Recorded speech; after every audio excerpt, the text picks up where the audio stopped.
Austin's homeless camping ban, already repealed once, could go before voters this November. A coalition of groups under the name Save Austin Now want to bring back the controversial ban and plan to get signatures to force a referendum.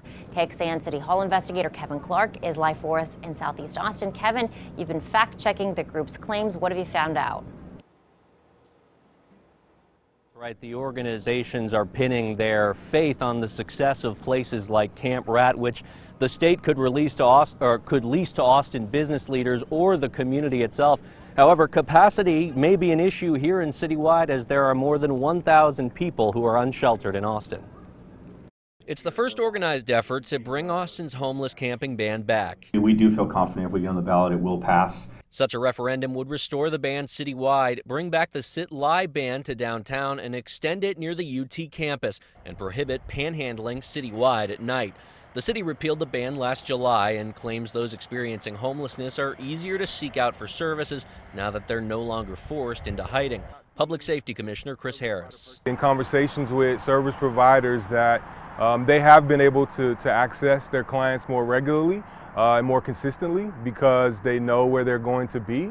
The Save Austin Now coalition, which also includes the Austin Police Association and Save Horns, claim bringing back the ban will instead drive people to shelters and designated sites. The good news is, again, the state now has an encampment with Camp Rat, which is nowhere near capacity, which is improving every day, which is self-governing. Around 150 people are staying at Camp Rat now. The ultimate capacity of the site will depend on who the state leases it to.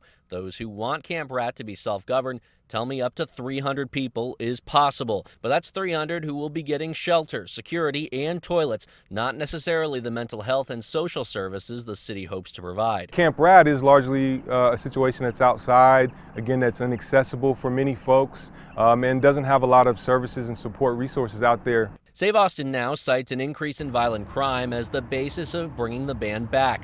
APD Assistant Chief Joe Chacon told council last week that only a fraction of violence involves those experiencing homelessness. Now, as for all referendums, Save Austin Now will need at least 20,000 signatures by mid-July to get this one on the November ballot. Councilmember Greg Kassar responded to the group's efforts by calling it a hurtful campaign that will do nothing to reduce the number of people experiencing homelessness here in Austin. Kevin Clark, KXAN News.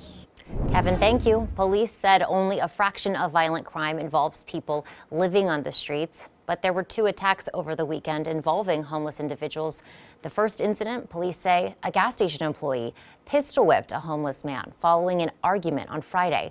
It happened at the Shell station near the intersection of East 7th Street and I-35.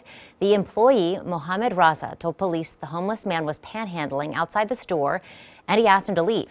Investigators say surveillance video shows Raza pulling out a pistol and hitting the man 3 times on the head. They say it also shows the employee then tried to hide the gun inside the store safe.